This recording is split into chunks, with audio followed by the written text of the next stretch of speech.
दोस्तों, आज की कहानी एक छोटी सी बच्ची की है जिसकी दुनिया एक ही दिन में उजड़ गई। एक माँ जिसने हर ताना सहकर भी अपनी बेटी को टूटने नहीं दिया, और एक घर जहाँ रिश्तों के नाम पर सिर्फ जहर पाला गया। लेकिन कहानी यहीं पर खत्म नहीं होती। असल कहानी तो तब शुरू होती है जब सालों के बाद वो अतीत फिर से सामने आ खड़ा होता है।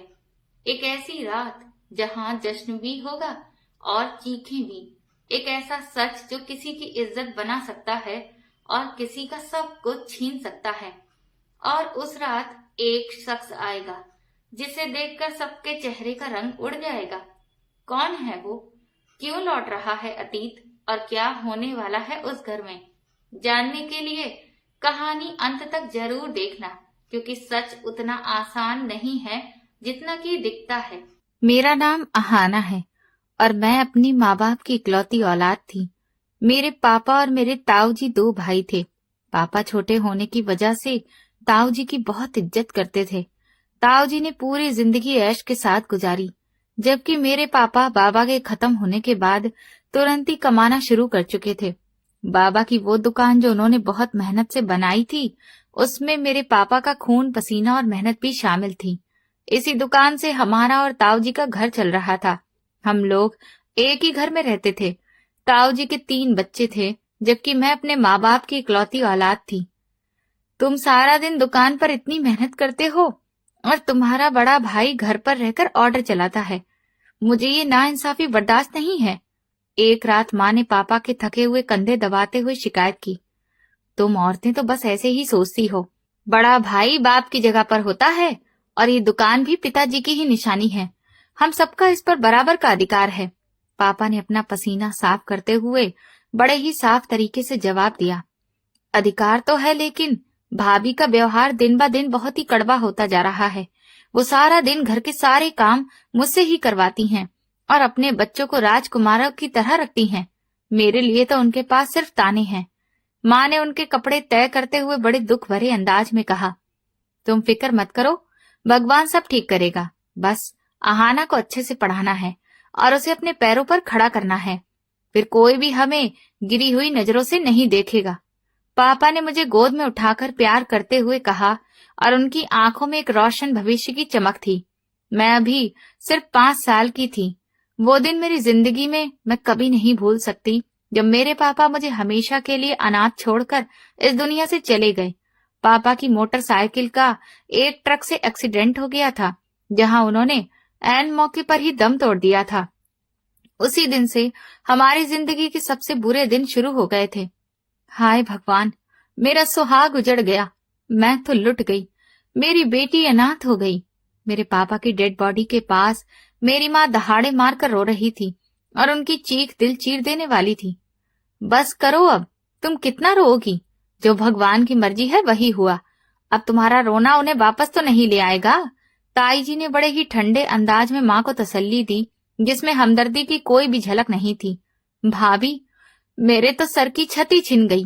मेरी तो दुनिया में अंधेरा हो गया। अब इस जालिम दुनिया में मेरा और मेरी मासूम बच्ची का कौन है? माँ ने ताई के पैरों में गिरकर रोते हुए कहा, अरे हम लोग हैं ना, और इसके ताऊ जी भी तो हैं आहाना के। इस बच्ची को कोई सड़क पर थोड़ी ना छोड़ देंगे। तुम अब बस शांत रहो और तमाशा मत करो, ताई जी ने ठंडे अंदाज में कहा। लेकिन उनकी नजरों में मेरे पापा के जाने का कोई दुख नहीं था।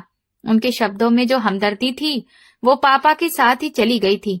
पापा के मरने के बाद ताऊ जी ने दुकान को पूरी तरह संभाल लिया था और ताई की आंखें आसमान पर चढ़ गई थी। पापा की मेहनत की कमाई पर अब उनका पूरा कब्जा था। ताई एक एक रोटी के निवाले पर हमें हजार हजार बातें सुनाती थी। मैं छोटी थी, ऐसी बातें नहीं समझती थी। ये लो रोटी और पूरा खाना ठीक से खत्म करना। सारा दिन कोई काम तो करती नहीं हो और वक्त पर रोटियां तोड़ने के लिए आ जाती हो। ताई ने रोटी की थाली मेरी माँ के आगे पटकते हुए बड़े ही कड़क अंदाज में कहा, भाभी, कल बुखार था इसीलिए काम नहीं किया, वरना आपको तो पता है ना, मैं सारा काम खुद ही करती हूँ। माँ ने नजर झुकाए हुए नम्रता और बेबसी से जवाब दिया, हाँ हाँ, बड़ी आई बुखार वाली। बहाने बनाना तो कोई तुम लोगों से सीखे। मेरे बच्चों के लिए तो मैंने अच्छा खाना बनाया है, लेकिन उस पर नजर मत डालना, क्योंकि तुम लोगों को यही मिलेगा। ताई ने मुंह बनाते हुए अपनी बात कही और वहां से चली गई। मैं ताई के बच्चों को स्वादिष्ट खाना खाते हुए देखती तो वही खाना खाने की जिद करने लगती। माँ, मुझे भी वही खाना है जो उर्वशी दीदी खा रही है, मुझे ये दाल नहीं खानी। मैंने रोते हुए दाल की प्लेट पीछे कर दी और मुट्ठी बंद कर ली। मेरी बेटी, भगवान हमें भी देगा, तुम अभी यही खा लो, इसमें भी बहुत स्वाद है, देखो मैं भी तो खा रही हूँ ना। माँ ने अपने आंसू पोंछते हुए मुझे जबरदस्ती वो रोटी खिलाने की कोशिश की और उनके हाथ कांपने लगे। नहीं, मुझे वही खाना खाना है, ताई ने उनको दिया है लेकिन हमें क्यों नहीं दिया, मैं भी तो उनकी बेटी हूँ ना। मैं जमीन पर लेटकर जिद करने लगी और चिल्लाने लगी। चुप कर जा आहाना, क्यों मेरी मुश्किलें बढ़ा रही हो, मैं कहाँ से लाऊं तुम्हारे लिए वो सब कुछ, मेरे पास कुछ भी नहीं है। माँ आखिरकार फूट फूट कर रो पड़ी और मुझे सख्ती से अपने सीने से लगा लिया। ताई की बेटियां अच्छे अच्छे कपड़े पहनती थीं, तो मैं भी माँ से जिद करती कि मुझे भी ऐसे कपड़े चाहिए। माँ देखो, उर्वशी दीदी ने कितनी अच्छी फ्रॉक पहनी है, कितनी खूबसूरत गुलाबी है, मुझे भी ऐसी ही फ्रॉक दिलाओ। मैंने माँ के पल्लू को खींचते हुए जिद की। बेटा, वो बड़े लोग हैं, उनके पास पैसे हैं, हमारे पास पैसे नहीं हैं। मैं तुम्हें दिवाली पर जरूर नए कपड़े दिलाऊंगी, बस अभी तुम शांत रहो। माँ ने मेरे माथे पर हाथ फेरते हुए मुझे तसल्ली दी। आप हमेशा झूठ बोलती हो माँ, आप मुझे कभी नहीं दिलाती हो, पापा होते तो मुझे रोज नई फ्रॉक दिलाते, आप गंदी हो। मैं रोते हुए वहां से भाग गई और माँ को अकेला छोड़ दिया। मेरी बातें मेरी माँ के कलेजे को काट कर रख देती थी। धीरे धीरे ताई ने ताऊ जी के दिल में हमारे लिए और ज्यादा नफरत भर दी थी। हर रात वो धीरे धीरे हमारे खिलाफ जहर उगलती थी। सुनिए, ये आपकी जो लाडली भाभी है ना, और उसकी जो बेटी है, उनका बोझ अब मुझसे उठाया नहीं जाता, इन लोगों को घर से निकाल दीजिए। ताई ने एक रात ताऊ के कान भरने शुरू किए और उनका अंदाज बहुत ही जहर से भरा था। तो क्या करूं? उनका बताओ, मेरा भाई मर गया है, क्या उन्हें घर से निकाल दूं? मोहल्ले वाले क्या कहेंगे? मेरी नाक कट जाएगी। ताऊ ने परेशान होते हुए जवाब दिया, लेकिन उनके इरादे भी डगमगाने लगे थे। लोग हमें रोटी खिलाएंगे क्या? सारा दिन ये औरत पड़ी रहती है और इसकी वो बच्ची मेरे बच्चों के कपड़ों और खाने पर नजर रखती है। दुकान की कमाई इतनी नहीं है कि इनका भी खर्च उठाया जा सके। ताई ने गुस्से से चिल्लाते हुए कहा और फैसला सुनाने वाले अंदाज में बोली, उन्हें कहो कि अपना रास्ता कहीं और देखें, कब तक हम लोग उनका बोझ उठाते रहेंगे? कोई भी भाई अपने भाई की विधवा को सारी जिंदगी बैठकर नहीं खिला सकता। ताई ने आखिरी वार किया, जिसने ताऊ के जमीर को हिलाकर रख दिया। और फिर वो दिन आ गया जब ताऊ ने सब कुछ छीन कर मुझे और मेरी माँ को घर से निकाल दिया। तुम्हें शर्म नहीं आती? सारा दिन मेरी पत्नी के सर पर चढ़कर बैठी रहती हो और काम चोरी भी करती हो। तुमने इस घर को नरक बनाकर रख दिया है। ताऊ जी ने सुबह सुबह ही माँ पर चिल्लाना शुरू कर दिया और उनकी आंखों में दहशत उतर आई। भैया, मैंने क्या किया है? मुझसे कोई गलती हो गई हो तो मुझे माफ कर दीजिए, लेकिन भगवान के लिए सुबह सुबह गुस्सा मत करिए। माँ ने डरते हुए हाथ जोड़ दिए और वो बुरी तरह से कांप रही थी। गलती की बात नहीं है, अब मेरा गुजारा नहीं हो पा रहा है इस दुकान की आमदनी से। मैं अपने बच्चों का पेट भरूं या फिर तुम दोनों का, मेरा तो दिवाला निकला जा रहा है। उन्होंने बेरहमी से माथे पर बल डालते हुए कहा, भैया, वो दुकान तो मेरे पति और ससुर जी ने मिलकर बनाई थी ना, उसमें उनका भी खून पसीना शामिल है, हमारा भी तो कुछ हिस्सा होगा ना। माँ ने पहली और आखिरी बार अपने अधिकारों के लिए आवाज उठाई और सीधी खड़ी हो गई। कौन सा हिस्सा? कैसा हिस्सा? वो दुकान मेरे नाम पर है और उसका सारा माल भी मेरा है। तुम दो कौड़ी की औरत होकर मुझसे हिसाब मांगने की हिम्मत कैसे कर रही हो? वो गुस्से से पागल हो गए और उनका चेहरा लाल हो गया। तो अगर इतनी ही जुबान चलानी है और अधिकार मांगने हैं तो अभी के अभी मेरे घर से निकल जाओ, अपना ये कचरा उठाओ और दफा हो जाओ यहाँ से। ताऊ जी ने माँ का बाजू जोर से पकड़ा और उन्हें दरवाजे की तरफ धक्का मार दिया। भगवान के लिए ऐसा जुल्म मत करिए, मैं छोटी सी बच्ची को लेकर कहाँ जाऊंगी? मेरा तो इस दुनिया में और कोई सहारा भी नहीं है, मुझे सड़क पर मत भेजिए। माँ ताऊ जी के पैरों में गिरने लगी।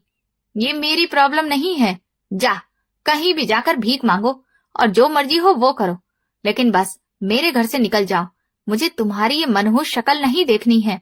ताऊ ने माँ को जोरदार ठोकर मारी और फिर वहां से चले गए।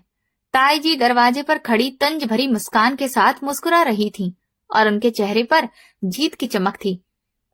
बड़ी आई, दुकान में हिस्सा मांगने वाली। चल दफा हो जाए यहाँ से, और दोबारा इस गली का मुंह भी मत देखना, वरना तेरी टांगे तोड़ डालूंगी। ताई जी ने हमारा सामान एक थैली में डालकर बाहर सड़क पर फेंक दिया। हमें धक्के मारकर घर से निकाल दिया गया। मेरी माँ मुझे गोद में उठाए सड़क पर खड़ी रो रही थी। माँ ने अपने आंसू साफ किए, मुझे सीने से लगाया और अपना पुराना थैला उठाकर एक तरफ चल पड़ी। माँ, हम लोग कहाँ जा रहे हैं? क्या हम लोग वापस घर नहीं जाएंगे? मेरे खिलौने अंदर रह गए हैं, मैंने मासूमियत से माँ के चेहरे की तरफ देखते हुए पूछा।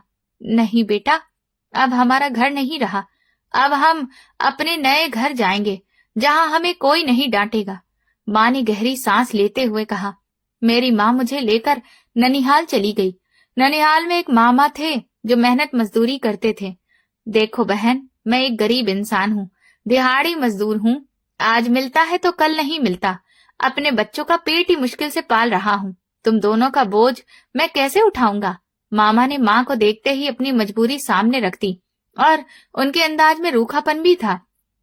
भैया, मैं तुम पर बोझ नहीं बनूंगी, बस मुझे सर छुपाने के लिए थोड़ी सी जगह दे दो, मैं खुद मेहनत मजदूरी कर लूंगी, अपना खर्चा खुद उठा लूंगी।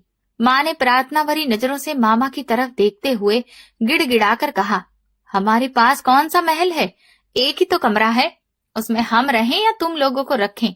महंगाई ने तो वैसे ही कमर तोड़ रखी है। मामी ने नफरत से मुंह बनाते हुए कड़क अंदाज में कहा। माँ को ये सब अच्छा नहीं लगता था, लेकिन मजबूरी इंसान से सब कुछ करवा देती है। उनके अपने भी बच्चे थे, इसलिए माँ ननिहाल में रहने लगी, जो कि घर तो मेरे नाना का ही था, लेकिन बिल्कुल छोटा, एक कमरे का बना हुआ। जो घर पहले माँ ने किराए पर दिया हुआ था, लेकिन अब हम उसमें रह रहे थे। तुम यहाँ रह सकती हो, लेकिन इसका किराया तुम्हें हर महीने देना पड़ेगा और अपना खाना पीना भी खुद ही देखना होगा। मुझसे कोई उम्मीद मत रखना। मामा ने चाबियां माँ के हाथों में रखते हुए बड़े ही सख्त और बेदर्दी से कहा। मैं जानती हूँ भैया, मैं आज से ही काम की तलाश शुरू कर दूंगी, तुम फिक्र मत करो, तुम्हें महीने के महीने पैसे मिल जाएंगे। माँ ने चाबियां लेते हुए एक फैसला किया और अपने आंसू अंदर ही पी लिए। कुछ समय के बाद मामा बीमार पड़ गए। उनसे अपने बच्चों का खर्चा उठाना ही मुश्किल हो गया था। आहाना की माँ, मेरा तो अपना ही बुरा हाल है, अब मैं मजदूरी भी नहीं कर सकता। तुम इस कमरे का किराया कब दोगी? मुझे पैसों की जरूरत है। मामा ने एक दिन खांसते हुए चारपाई पर लेटे लेटे माँ से पूछा। भैया, मैं कल से काम पर जा रही हूँ, मुझे बड़ी कोठी में बर्तन धोने और सफाई करने का काम मिल गया है, मैं जल्दी ही आपका सारा किराया चुका दूंगी। माँ ने जल्दी से जवाब दिया और उनके चेहरे पर परेशानी दिख रही थी। इस महीने माँ ने काम करना शुरू कर दिया और मेरा पेट पालने लगी। सुबह सुबह जब मैं गहरी नींद में होती, मेरी माँ उठकर दूसरे घर में जाकर झाड़ू पोछा करती और बर्तन मांजती थी। आहाना बेटा, तुम यहीं बैठकर पढ़ना, मैं जल्दी से मालकिन का काम खत्म करके आती हूँ, फिर हम मिलकर खाना खाएंगे। माँ मुझे एक पुरानी सी चटाई पर बिठाकर अपने काम में लग जाती और उनके कपड़े पसीने से भीग जाते। माँ, आप इतना काम क्यों करती हैं? आप थक जाएंगी, मुझे आपके हाथ खुरदरे लग रहे हैं। मैं माँ के माथे का पसीना अपने हाथ से साफ करते हुए कहती, मेरी बेटी, ये सब कुछ तुम्हारे लिए है, ताकि तुम पढ़ लिख कर ऑफिसर बन सको और तुम्हें मेरी तरह दर दर की ठोकरें ना खानी पड़े। तुम बस अपनी पढ़ाई पर ध्यान दो। माँ मुस्कुराकर जवाब देती और अपने खुरदरे हाथों को छुपा लेती। मेरी माँ का एकमात्र सहारा मैं ही थी। मैं जैसे जैसे बड़ी हो रही थी, हर बात को समझ रही थी। माँ, देखना, एक दिन मैं आपके सारे दुखों को दूर कर दूंगी। मैं इतनी बड़ी अफसर बनूंगी कि सब लोग हैरान रह जाएंगे और आपको रानी बनाकर रखूंगी। मैं रात को माँ के पैर दबाते हुए पूरे भरोसे के साथ कहती और मेरी आंखों में एक जुनून था, भगवान मेरी बेटी के सारे सपनों को पूरा करे और इस दुनिया की हर कामयाबी दे। मेरी माँ मुस्कुरा देती और मुझे आशीर्वाद देती। दूसरी तरफ ताऊ जी की बड़ी बेटी उर्वशी स्कूल में सरकारी टीचर बन गई थी। ताई की आंखें तो अब आसमान पर ही रहती थीं। उनका घमंड अपनी चरम सीमा पर था। देखो भाई, गरीबों की भी क्या जिंदगी है, आज यहाँ कल वहाँ, मेरी तो बेटी पढ़ लिखकर सरकारी टीचर बन गई है और तुम्हारी बेटी तुम्हारी तरह लोगों के घरों में काम ही करेगी। सब किस्मत की बात है। ताई जी ने एक दिन बाजार में मेरी माँ को अपने घमंड का निशाना बनाया।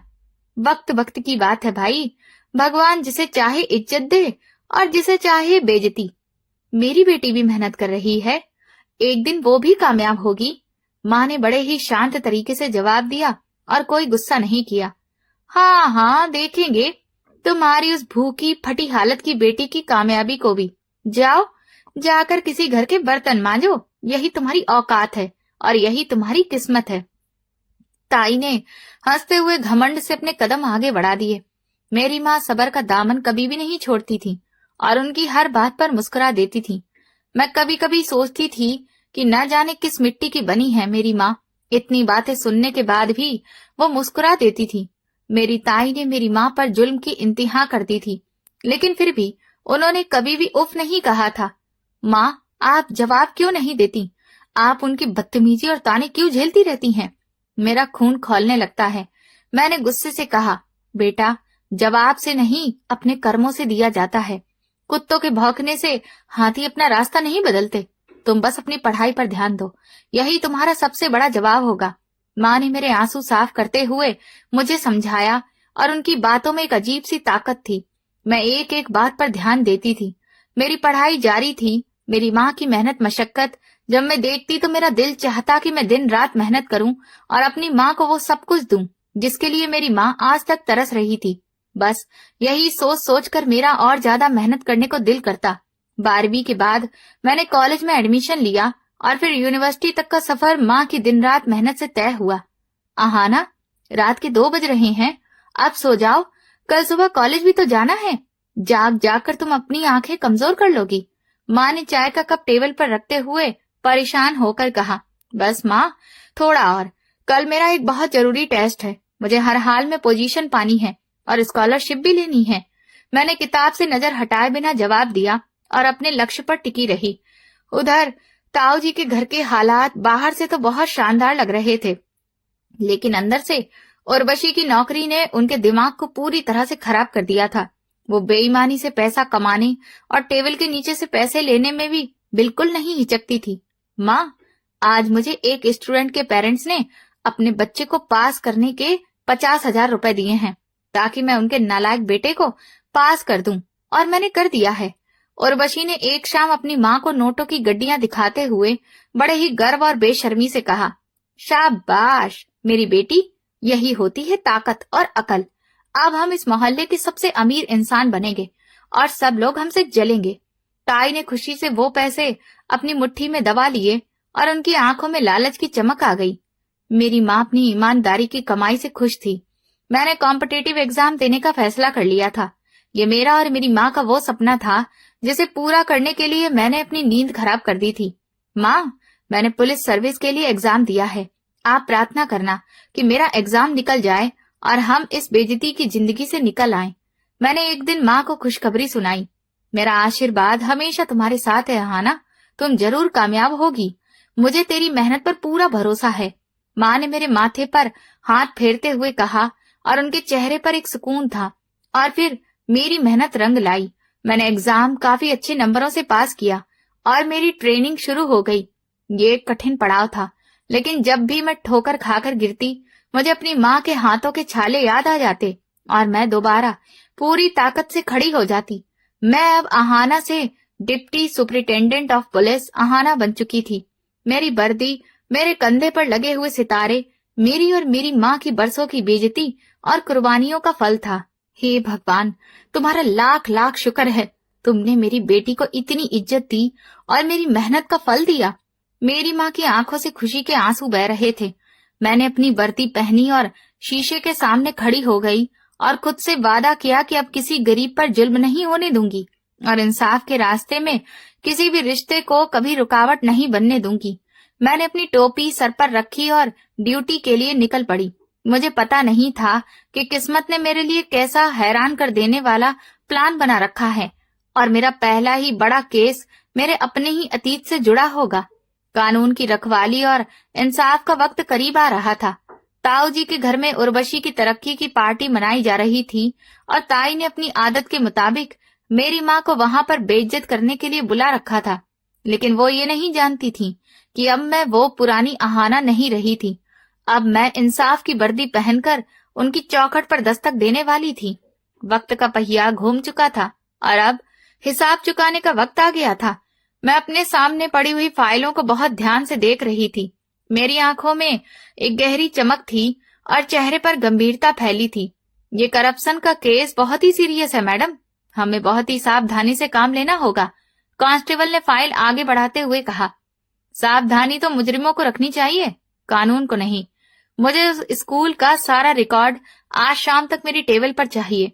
मैंने कड़क अंदाज में ऑर्डर दिया और फाइल का अगला पन्ना पलटा। जी मैडम, बिल्कुल, मैं अभी सारा रिकॉर्ड निकलवाता हूँ। कांस्टेबल ने डरते हुए सैल्यूट किया और फिर तेजी से बाहर चला गया। मैंने फाइल पर लिखे हुए नाम पर नजर डाली।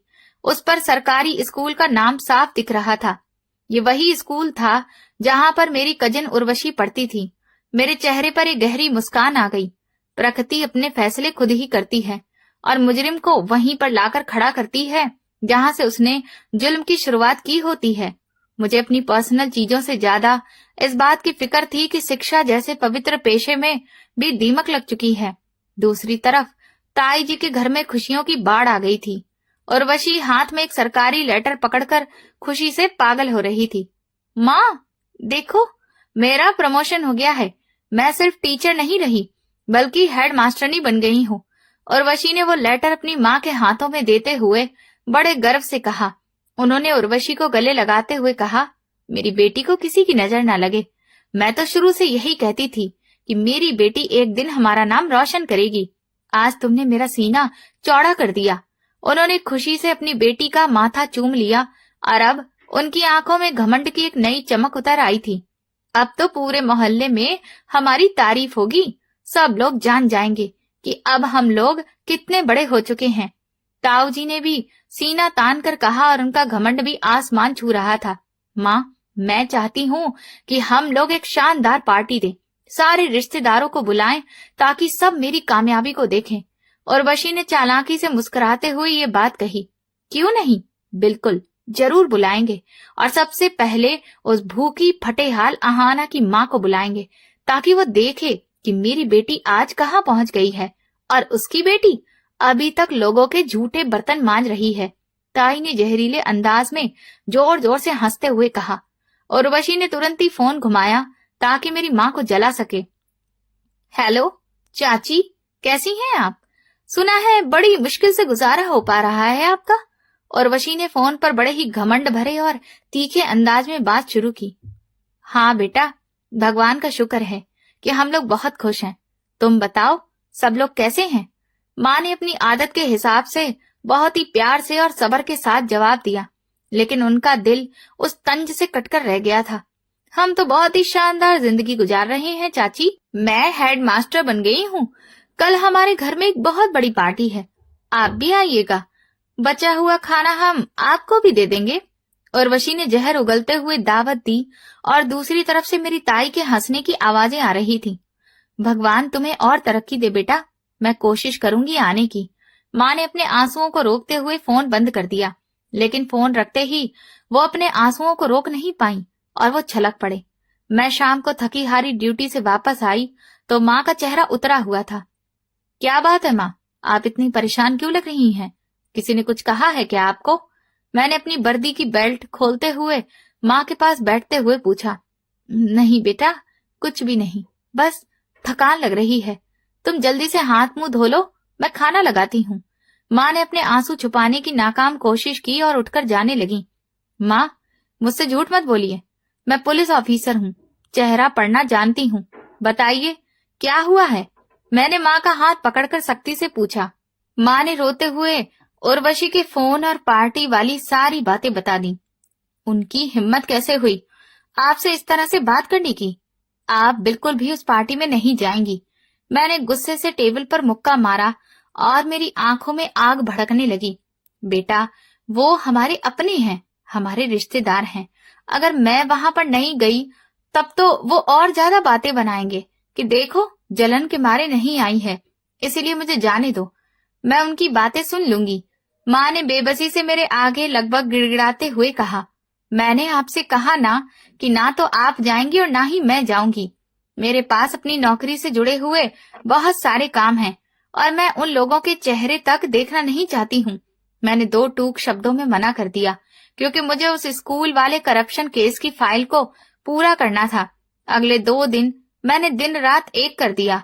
उर्वशी के स्कूल का सारा कच्चा चिट्ठा मेरे सामने था। सरकारी फंड में गबन, झूठी अटेंडेंस पर पैसे निकालना और गरीब बच्चों की स्कॉलरशिप को हड़प लेना, सारे सबूत मेरी टेबल पर मौजूद थे। उस क्लर्क को अंदर लेकर आओ जिसने ये फर्जी बिल बनाए हैं। मैंने कांस्टेबल को ऑर्डर दिया। एक कांपते हुए आदमी को मेरे सामने पेश किया गया। देखो राम बाबू, अगर तुम सच बोलोगे तो मैं तुम्हें सरकारी गवाह बना लूंगी, वरना तुम्हारी सारी जिंदगी जेल की सलाखों के पीछे ही गुजरेगी। मैंने उसकी आंखों में आंखें डालते हुए बड़े ही ठंडे और डराने वाले अंदाज में कहा, मैडम मुझे माफ कर दीजिए, मैं तो एक छोटा सा कर्मचारी हूँ। ये सब कुछ तो हेड मास्टरनी ने उर्वशी के ऑर्डर पर होता था। वही सारे फर्जी बिल बनवाती थी और पैसे खुद रख लेती थी। राम बाबू ने रोते हुए सारा सच उगल दिया और सबूत भी दे दिए।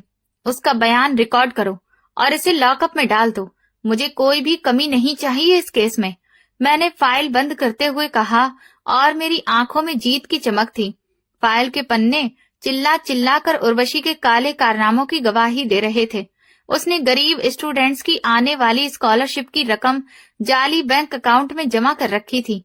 स्कूल की मरम्मत के नाम पर लाखों रुपए का बजट निकलवाया गया था, लेकिन मौके पर एक ईंट तक नहीं लगी थी। ये सिर्फ एक करप्शन का केस नहीं था, बल्कि ये सैकड़ों बच्चों के भविष्य को खत्म कर देने का था। ये औरत शिक्षा जैसी पवित्र चीज को भी बेचकर खा रही थी। इसे तो सख्त से सख्त सजा मिलनी चाहिए। मैं दांत पीसते हुए फाइल को मेज पर पटक दिया। मैडम, उसने राजनीति की पावर का भी इस्तेमाल किया है। कुछ बड़े नाम भी इसमें शामिल हो सकते हैं। सब इंस्पेक्टर ने पूरी बात बताई। मुझे किसी भी बड़े नाम की परवाह नहीं है। कानून सबके लिए बराबर है। वारंट मेरे हाथ में है और गिरफ्तारी आज ही होगी। मैं कुर्सी से उठते हुए फैसला सुनाने के अंदाज में बोली। दूसरी तरफ ताई जी के घर में पार्टी की शुरुआत हो गई थी। पूरे मोहल्ले में बेहतरीन खाने पीने की खुशबू फैली हुई थी। देखो उर्वशी, आज कोई भी कमी नहीं रहनी चाहिए। वो जो तुम्हारी चाची है ना, उसे बिल्कुल दरवाजे के पास ही बिठाना, ताकि आते जाते सब लोग उसे देखें कि वो कितनी गरीब और लाचार है।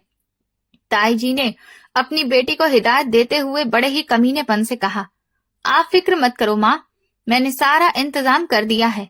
मैं उसे अपने पास खड़ा करके अपनी कामयाबी की पूरी कहानी सुनाऊंगी और उसका जला हुआ चेहरा देखूंगी। उर्वशी ने अपनी माँ से भी बढ़कर जहर उगला और जोर से हंसने लगी। ताई जी ने नए कपड़े पहनकर नए मेहमानों के स्वागत के लिए खड़ी थी और उनकी गर्दन अकड़ी हुई थी। वो सपने में भी नहीं सोच सकती थी कि उनकी खुशियों को किसकी नजर लगने वाली है। पार्टी का दिन आया। मैं सुबह से तैयार हो रही थी। मैंने अपने सबसे बेहतर लेकिन पुराने कपड़े निकाले। माँ, मैं आपको फिर से कह रही हूँ कि वहां पर मत जाइए। वो लोग आपकी बेइज्जती करेंगे और मुझे ये बिल्कुल भी बर्दाश्त नहीं है। मैंने अपनी ड्रेस पहनते हुए दोबारा से कहा, आहाना बेटा, रिश्तों को जोड़ना पड़ता है। उन्होंने बुलाया है तो जाना मेरा फर्ज बनता है। तुम अपनी ड्यूटी पर जाओ, मैं जल्दी ही वापस आ जाऊंगी। माँ ने अपने सिर पर पल्ला डालते हुए नरमी से जवाब दिया। माँ, आप क्यों नहीं समझ रही हैं? वो लोग हमें कभी भी इज्जत नहीं दे सकते हैं। उन्होंने हमें उस वक्त निकाला था जब हमें उनकी सबसे ज्यादा जरूरत थी। मैंने माँ का रास्ता रोकते हुए तीखे अंदाज में याद दिलाया, आहाना बेटा, वो वक्त और था। अब हमने खुद को संभाल लिया है। तुम इतनी बड़ी ऑफिसर बन गई हो, मुझे किसी से भी डर नहीं लगता।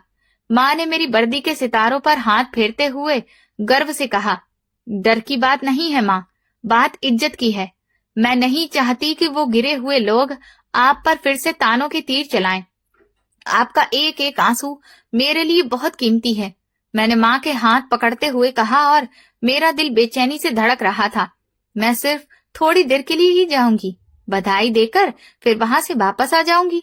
तुम अपना काम करो और मेरी फिक्र मत करो। माँ ने जबरदस्ती मुस्कुराते हुए मेरा हाथ पकड़ा और फिर दरवाजे की तरफ चली गईं। मैं उन्हें जाती देखती रही। मैंने उन्हें नहीं बताया था कि आज मेरी ड्यूटी क्या है और मैं कहां पर छापा मारने जा रही हूँ। मैं नहीं चाहती थी कि मेरी माँ को वक्त से पहले कुछ भी पता हो। मैंने अपनी पुलिस बेल्ट को कसा और अपनी सर्विस पिस्टल को चेक किया।